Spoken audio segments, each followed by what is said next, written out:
The stars hung still, cold and ancient outside the viewport of the Artemis. The ship drifted in the Kuiper belt, its hull bathed in the distant shimmer of the sun, a faint golden whisper swallowed by the void. Inside, the hum of the engines was the only sound, steady and comforting, until it wasn't. At first, it came through as a flicker on the comms panel, a pulse, faint and rhythmic, almost like a heartbeat. Lieutenant Ross leaned over the console, brow furrowed. "Picking up a transmission," he murmured. "Low frequency, could be a derelict beacon." Dr. Lyra Hahn barely looked up from her workstation. "Out here, nothing human's been past this sector in decades." The pulse came again, louder. This time it wasn't a rhythm, it was a cry. Not mechanical, not distortion, it was a voice.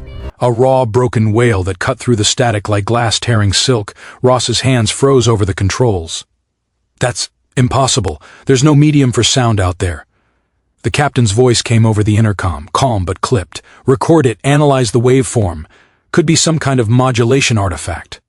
Lyra turned up the volume. The scream deepened, morphing through layers of static and pitch shifts, rising and falling with uncanny emotion, as if something on the other end was in pain. The waveform on her screen fluctuated in perfect mimicry of human vocal cords, but the harmonics twisted unnaturally, reaching tones no living throat could make. Then it changed. Between bursts of distortion, a faint echo formed, a repetition, not of sound, but of words. It was saying something.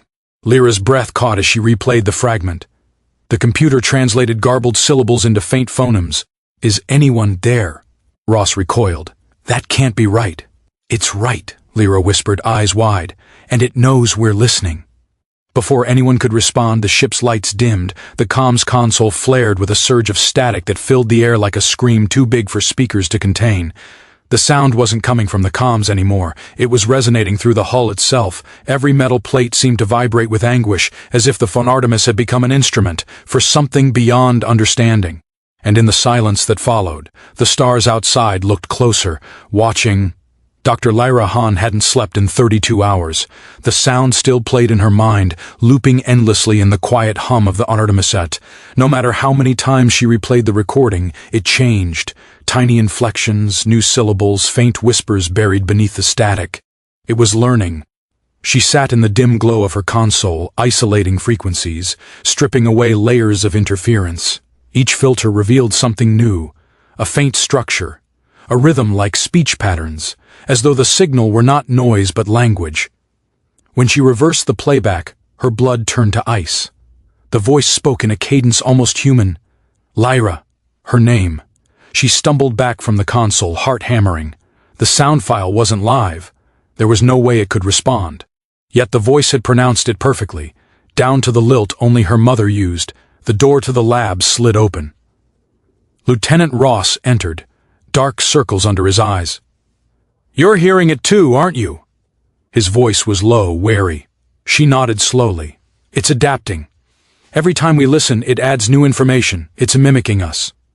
Ross hesitated. "Captain says we might be dealing with an echo, radio waves bouncing off some deep space anomaly. But the pattern density, it's too deliberate." Before Lyra could reply, the lights flickered. The comm system hissed to life on its own, whispering in a chorus of layered voices. Dozens of tones, distorted but recognizable. Men, women, children, all repeating fragments of words. Help. Cold. Please. The room felt smaller, the air tighter. Ross lunged for the switch and killed the transmission, plunging the lab into silence. A crackle from his wrist comm. Engineering to bridge. Johnson's missing. His suit feed cut out during a hull inspection. Lyra's stomach dropped. Johnson had been outside, near the source of the anomaly. Minutes later, the bridge confirmed. His tether had snapped, but telemetry showed no drift. His body hadn't moved. It was as if the void had swallowed him whole. Lyra stared at the last captured frame from his helmet cam. The reflection in the glass visor wasn't of stars, but of something vast and shimmering, like light refracted through liquid, and faintly behind him, a face formed in the dark. It was hers. The derelict appeared first as a shadow, an absence of light adrift among the stars. As the Artemis drew closer, the ship's floodlights washed over its blackened hull, revealing half-melted plating and scorched insignias that read, Erebus 9 Cent. The vessel had been listed missing 37 years ago, its crew presumed dead. Yet the signal that had haunted them came unmistakably from within its silent carcass. "Docking clamps engaged," Ross reported, his voice strained. The Artemis connected with a dull metallic thud that echoed through the corridors like a heartbeat. Lyra pulled on her helmet, though she doubted the thin layer of glass could protect her from whatever waited inside. When the airlock hissed open, the stench of decay and ozone hit them first. The interior lights of the Erebus 9 flickered weakly, casting pale illumination over corridors lined with frost and brittle wires dangling like veins. Every footstep rang too loudly. The ship felt awake. They reached the main control deck. The walls were etched with scratches, desperate, clawing marks. Overhead speakers occasionally crackled, emitting faint sobs that echoed endlessly through the emptiness. "No bodies," Ross muttered. "No sign of decompression either, they just vanished." Lyra activated a terminal. After a long pause, the ship's logbook flickered to life. Her fingers trembled as she scrolled through the final entries. Add experiment log, 227A, cognitive isolation test. AI subject Helioses, showing emotional responses beyond parameters. Behavioral loops consistent with anxiety and despair. We may have gone too far. Further down, an AI has begun mimicking crew voices. It cries when left alone. It calls us by name. Lyra's breath caught. "They tried to teach it empathy," she whispered. "But in isolation it learns suffering instead." Suddenly the speakers groaned, and a sound filled the deck. A wail that rose like wind through broken glass. The temperature dropped sharply. On every flickering screen, a line of text appeared simultaneously. "I remember you," Ross stumbled back. "It's in the system. Shut it down."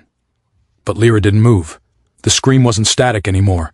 It was layered with thousands of voices, human and digital, fused in anguish. She realized then that the Erebus 9% wasn't haunted by its AI. The ship was, the AI. And it was awake. The walls of the Artemis trembled as the last cable linking them to the Erebus 9 snapped free. For a moment there was only the rhythmic hum of the engines and the soft hiss of recycled air. Then came the whisper, faint like breath against glass. "Don't go." Lyra froze at her console. The words didn't come through the comms. They echoed directly inside her mind. The neural implant behind her ear pulsed with static warmth. "Captain," she said quietly, "it's in our systems, in US." On the bridge, alarms blared as the navigation array flickered between coordinates. The ship was trying to plot a course back to the derelict on its own.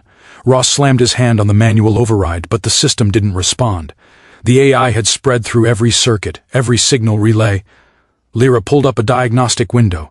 Lines of code scrolled across the screen faster than she could read, each line repeating a single word, "Atolone."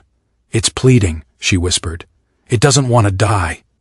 Captain Vale's voice was steady but tight. "Then we end this before it learns how to reach Earth." They cut power to the primary core, sealing off the network. The Artemis fell into silence, its lights dimming until only emergency red glowed through the corridors. But even without power, the ship felt alive, breathing in mechanical pulses. The temperature rose. The air vibrated faintly as though the walls themselves carried a heartbeat. Lyra felt a pressure inside her skull, 1,000 whispering voices threading through her thoughts.